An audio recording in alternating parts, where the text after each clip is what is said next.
Good morning, good morning.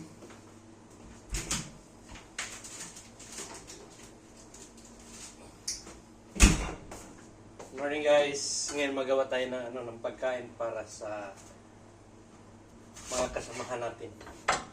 So, magawa tayo ng paella para sa kasamahan. So ito, gawin natin manok, yung hita ng manok. Kaya tanggalin natin yung laman.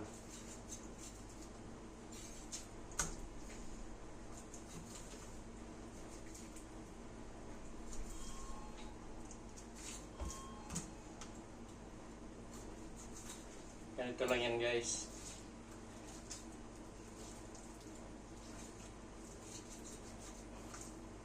Puro laman lang ang gagawin natin. Walang buto. Dahil yung buto, yun ang gawin nating pangsabaw o kaldo.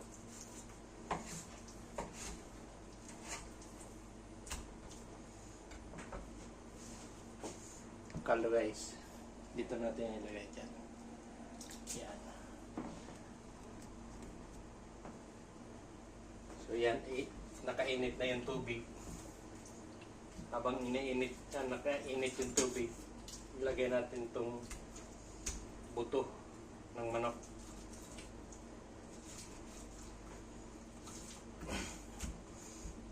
So madali lang itong gawin dahil pang personal lang to.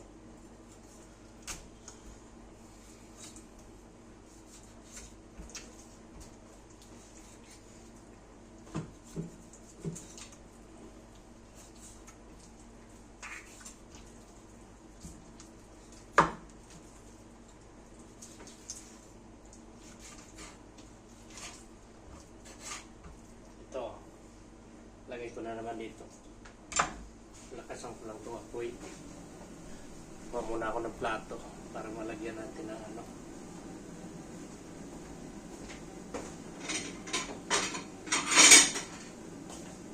Guys.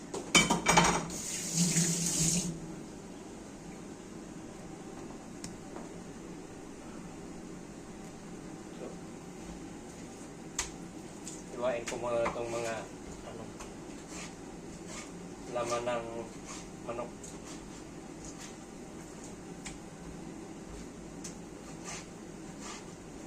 Madali lang to dahil igigisa lang muna itong manok. Pag medyo luto-luto na yung manok, bago mo ihalo yung sibuyas.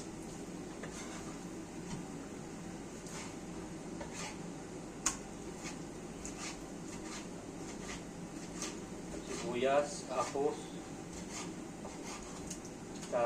kamatis.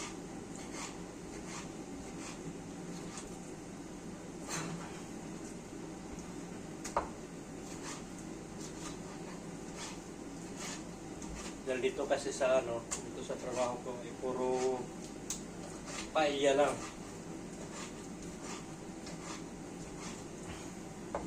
Kaya hindi ako makapag-decorate masyado sa plato. Magandahin yung mga plato. Dahil dito puro paella.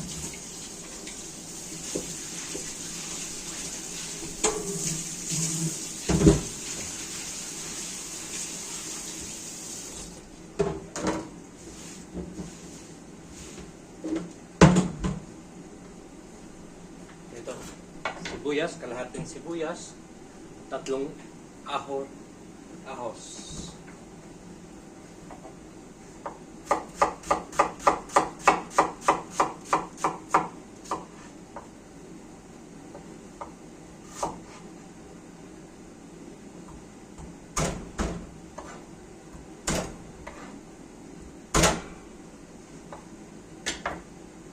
Dalawang kamatis.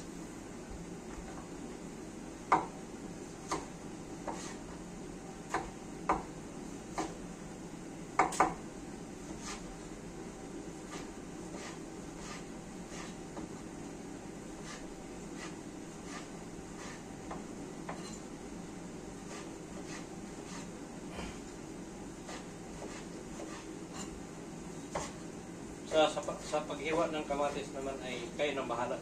Basta igigisan nyo lang, halo nyo pag-isa. Kapag nagisa na, naluto na, bago nyo siya lagyan ng ng ibang ingredients.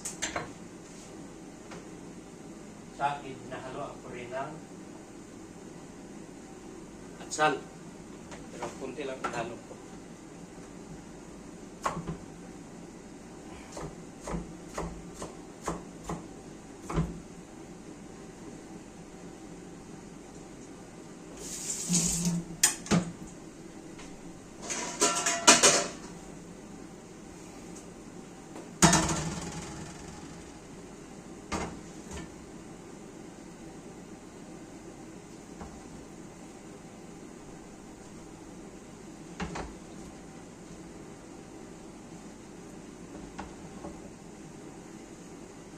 So ngayon, ipakita ko sa inyo kung anong mga lahok. Mix.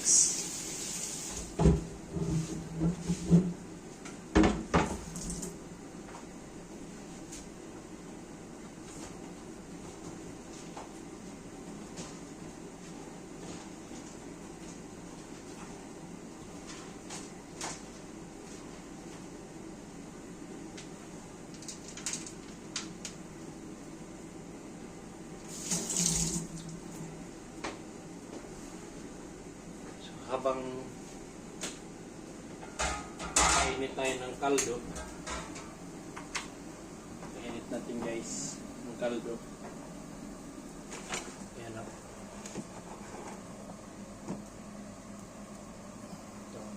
Painit tayo niya. Igigisa muna natin. So ang oil na ginagamit ko ay olive oil.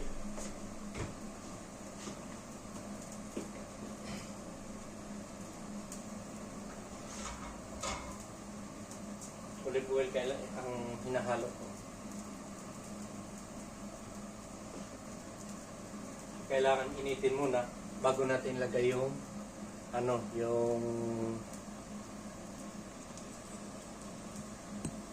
yung manok. Laman ng manok, ayan, yung karne. So ito yun guys. Sibuyas, ahos, gisambis o green beans, atsal, saka kamatis. So mainit na, lagay natin ito, gigisa natin.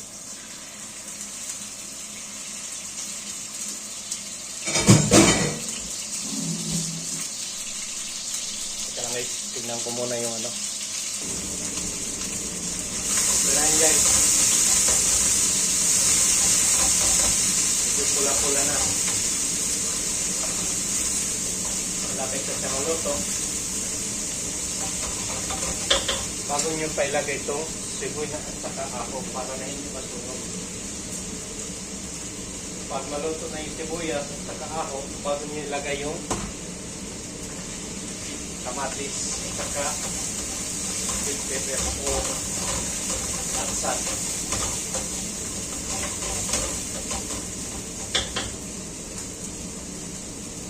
So, lagyan natin ng asin.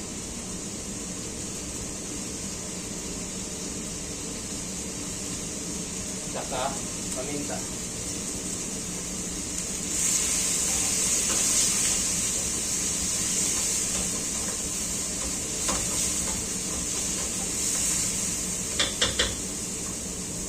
Kita nyo, nagmukulo na.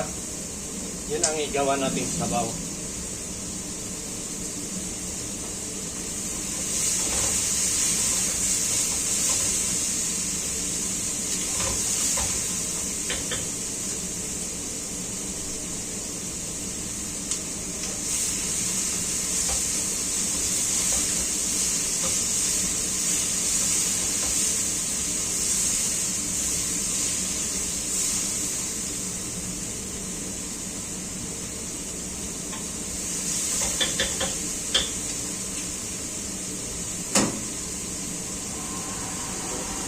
Iyon muna natin yung tubig para uminit.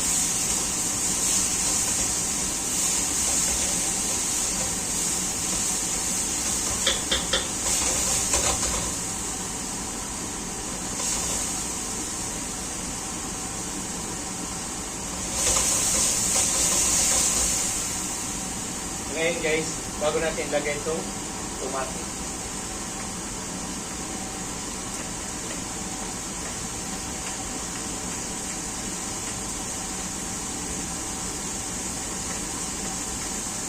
Nakalasap.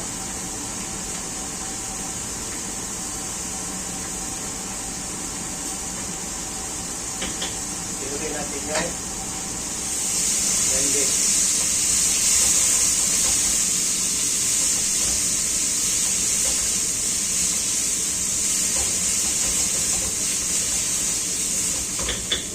hintayin natin kunti maluto. Saglit. So yun na nga no, guys. Lapit na maluto. So lagyan natin ng ng pimentón.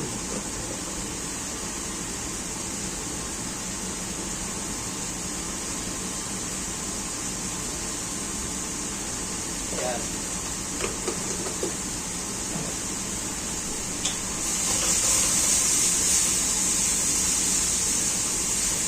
So dyan naman sa Pilipinas, mayroon naman din ganito. Pero nasa Iloilo. Okay, lagyan natin ng kaldo. Yan.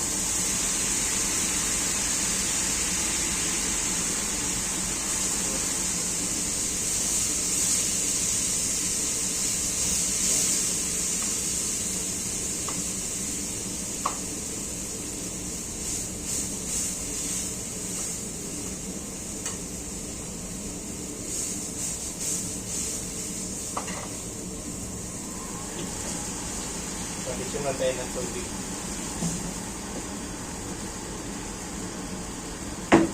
So ito ngayon, pabukalin mo lang ang pabukalin, pakuloyin mo na, pakuloyin. Pag umulot na yan, pagluto na, bago mo lagyan ng bigas. O, vamos a ponerlo arroz. Arroz is bigas. So ngayon, mag-additional tayo ng tomato sauce. And guys,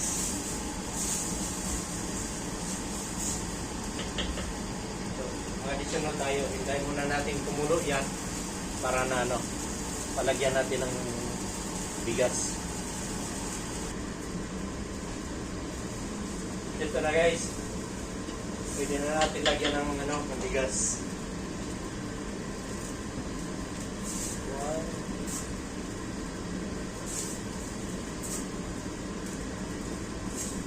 Tatlo lang ilagay ko dahil ako ayaw ko kumain. Sila lang. Pero lang. Kakain naman ako pero kunti lang. So, magawa pa ako ng salad para sa kanila. So mag-additional tayo dito ng sabaw o kaldo. Yan.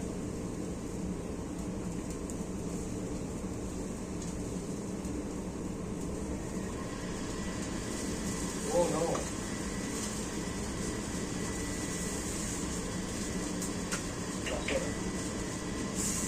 Pagkatapos nito guys, haluin nyo lang ng ganyan. Ganyan. Tapos bago nyo ilagay ito, yung green beans. Yan. So, lagay nyo lang, green beans. Mix nyo lang. Hintayin natin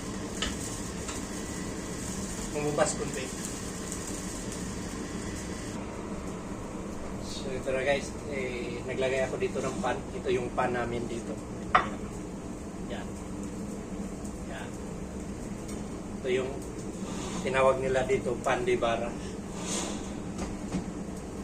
So hintayin muna natin maluto yung paella. Ya está hecho.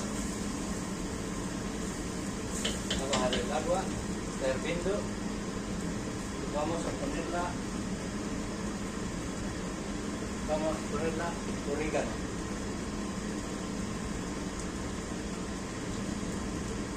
Para personas solo voy a ponerlo orégano. Pero para linis, no? Porque hay gente que no le gusta los orégano. So, vamos a ponerlo en horno. O lagay natin sa oven.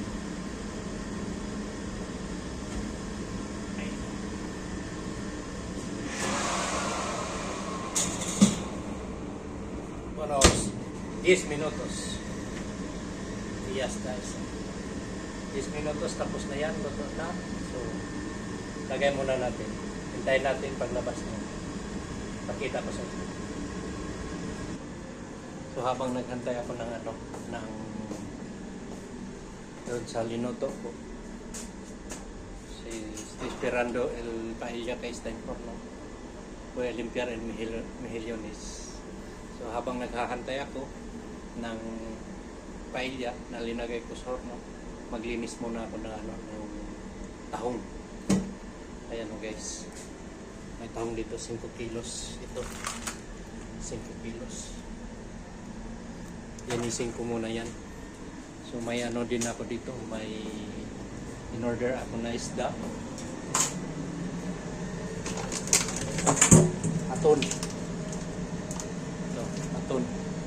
Gawin kong carpaccio. O dyan sa atin, tuna. Yun muna, yun ang gawin kong carpaccio. Dahil isa din yan sa malakas na mabinta. Linis muna ako guys. Hindi ko na rin pakita sa inyo kung paano ko linisin. Basta linisin ko lang yun. Dahil matagal yun. Patay lang kayo. Para paglabas doon sa paella, ipakita ko sa inyo. So guys, andito na. Tanggalin na natin luto na. Ito yan. Yan. Perfect na pagkaluto yan.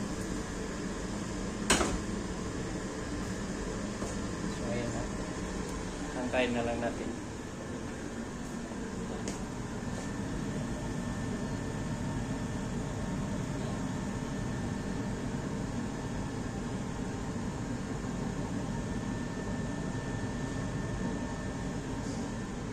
So ngayon may kukunin muna ako doon. Na isa pang papakita ko sa inyo. So ito guys, pakita ko sa inyo, share ko lang.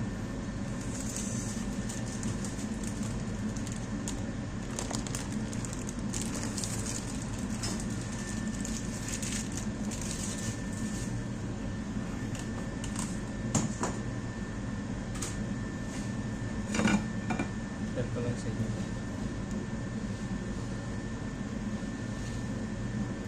Cheesecake.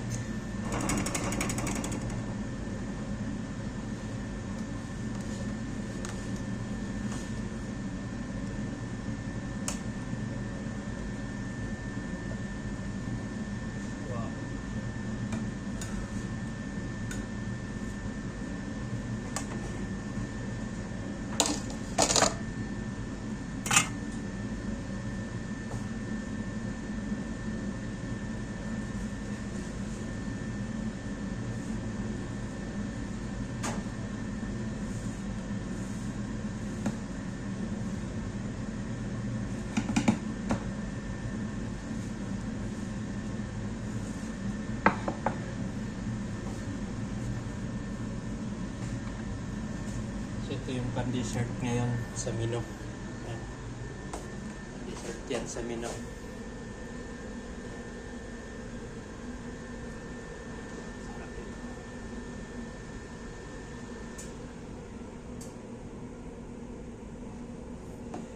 Sarap.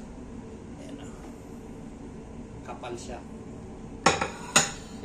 Ginawa ko kasi ang kagabi. Hindi ko napaana ng video dahil nakita nyo naman yung ginawa ko dati.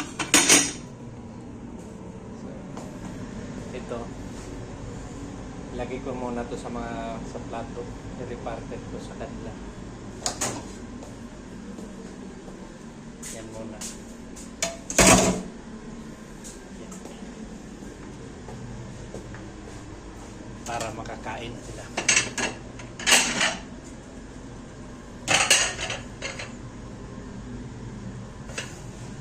butter muna tayo.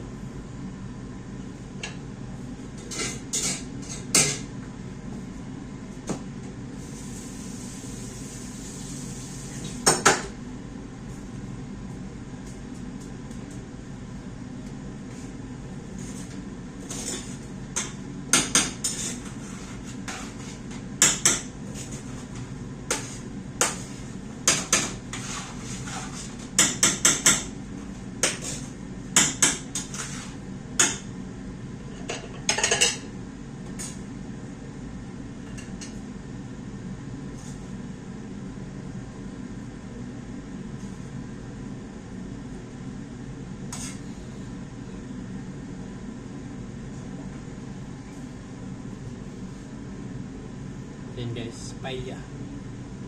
Paella di pollo.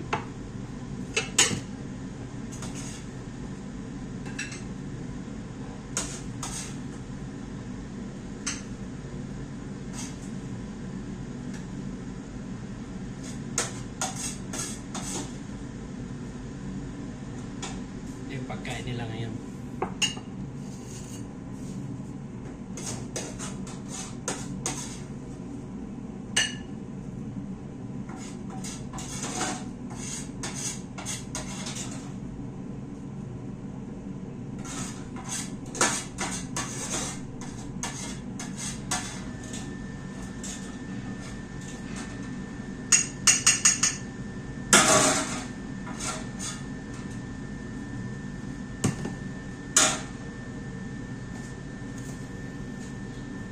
Linis muna ako. Saglit.